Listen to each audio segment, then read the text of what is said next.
This week I'm out here, I'm gonna put the mock-up in. Actually, it's a real LS block.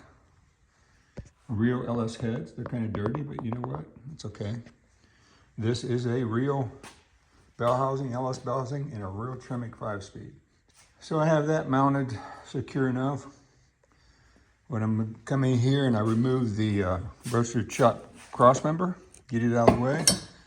And while I'm under here, I am going to, if you watched Mitch's last video, the first thing you do to modify this tunnel under here is you remove the seatbelt bracket. Even though I just put it on, wasn't thinking, but I'm gonna remove just the the driver's side bracket. All I gotta do is grind these rivets off and pop them out. Yeah, so let's get to it.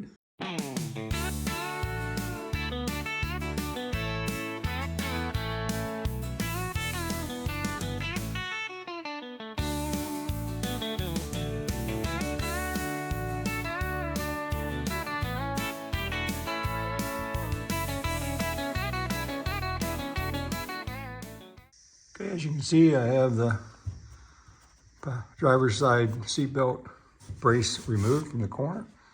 And the reason I'm doing that is because this whole side of the tunnel has got to move out. So, yeah. Now I've lowered the car, but not as much as I usually do. I left enough room here to dip the transmission down in and to get my jack under there so I can lift the rear of the assembly up. It goes in at a bit of an angle. You put your jack under that, lift the back up, and then scoot it the rest of the way in.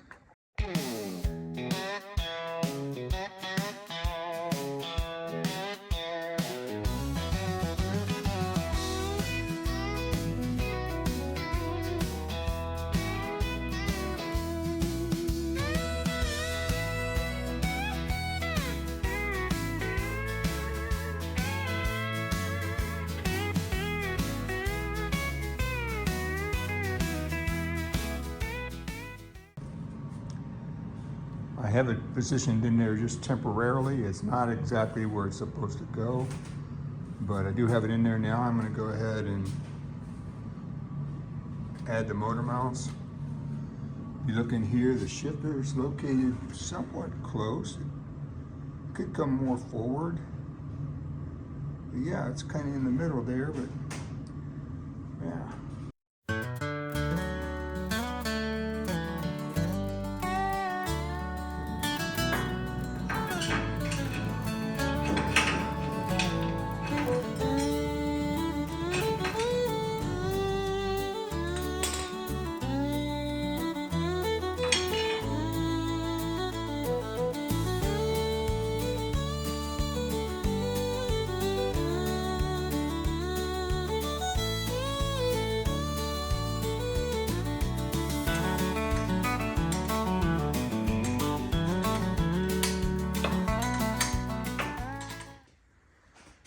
Got both motor mounts on, and I put them in the most forward bracket, which moves the motor back furthest, and that looks like it's about right.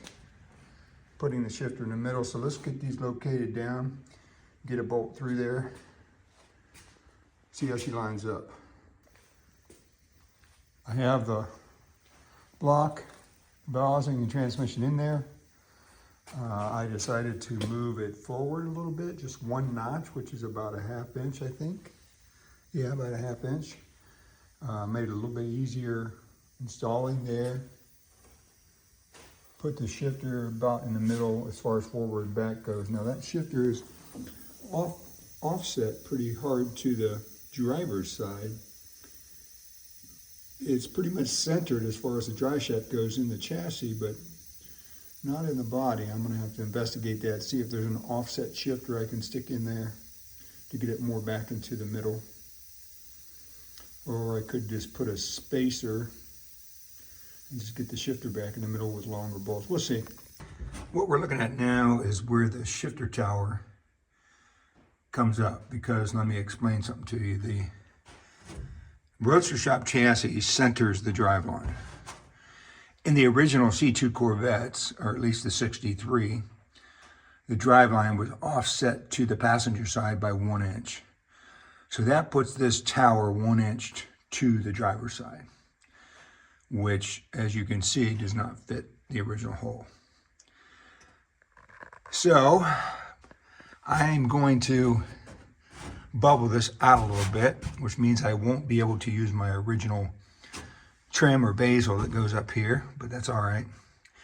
I'm also going to cut this here because I need to move this tunnel over so the drive shaft will fit.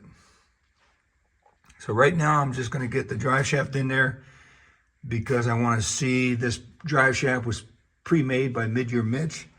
I want to see what location he had the engine in, meaning I want the drive shaft to fit so I don't have to buy another $400 or $500 drive shaft, and then work things from that end. So let's go ahead and get this tunnel, the driver's side tunnel, out of the way so I can see how the drive shaft fits. Let's do it.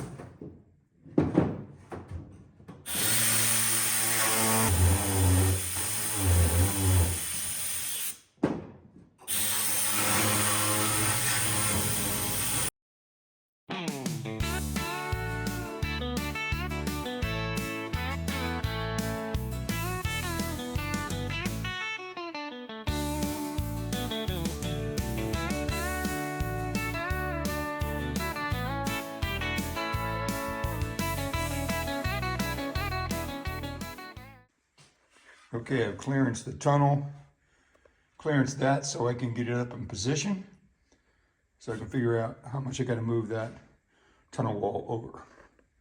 Let's get the cart in the air. Well, I don't know if you guys can see this, but the transmission is right up against the floorboard, and I still have at least an inch to go up. So, not sure what these other guys are doing. This transmission was in a C2 Corvette, so not sure if the body's set up on the chassis a little higher, but I put the bushings in one shim all the way around, which is recommended. Not sure what's going on here, but I may have to clearance the floor just above the transmission. I have the transmission cross member in. I have the transmission where it's supposed to be. If you look here, I have about a ½ inch of play. I have the drive shaft all the way in, which you're not supposed to. So what I'm saying is, where I have that transmission or the whole engine located is actually, for the drive shaft I have, it's proper. I could go move the engine back a ½ inch, but that would give me a problem with not enough in play on the drive shaft. So I feel comfortable where the motor's at. This comes back like this. If you look at that, that gives me good in play here. Well, you can see where I'm at right here. And what I'm trying to do, if you look down through there, these cars are a lot bigger on the driver's side. I'm not sure exactly why. The seats I have fit in and the seats that go into a stock Corvette are the same width, I guess. If you were a big guy, you were overhanging a little bit, it gives you a little more room. But what I'm going to do is even this tunnel up so that the right side looks like, or I should say the left side looks like the right side, or the driver's side looks like the passenger side.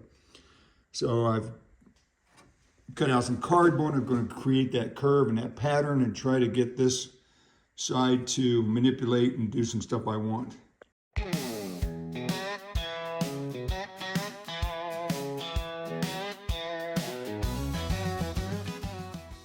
Well, I got my marks made.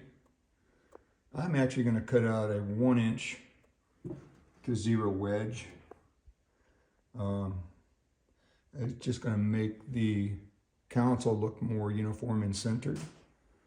So I put my seat I'm using in there, and there's still plenty of room for the seat. So I'm pretty comfortable with that. Yeah, so let's get to cutting. Well, I got that wedge cut out of there, and I really like the way the seam come back together. Put a little prop there because the floor had popped up a little bit. You know, this old fiberglass has memory from the molds. But yeah, I'm pretty happy with it. Let's get a view from the front. As you can see, it's not perfectly, the two sides are not perfectly centered on the drive shaft, but I wanted to still leave a little bit more room like the original passenger compartment on the driver's side was. But yeah, I like the way it evened up and gave me some room to the driver's side of the shifter tower. Yeah, now we got to clean this up and start glassing it in.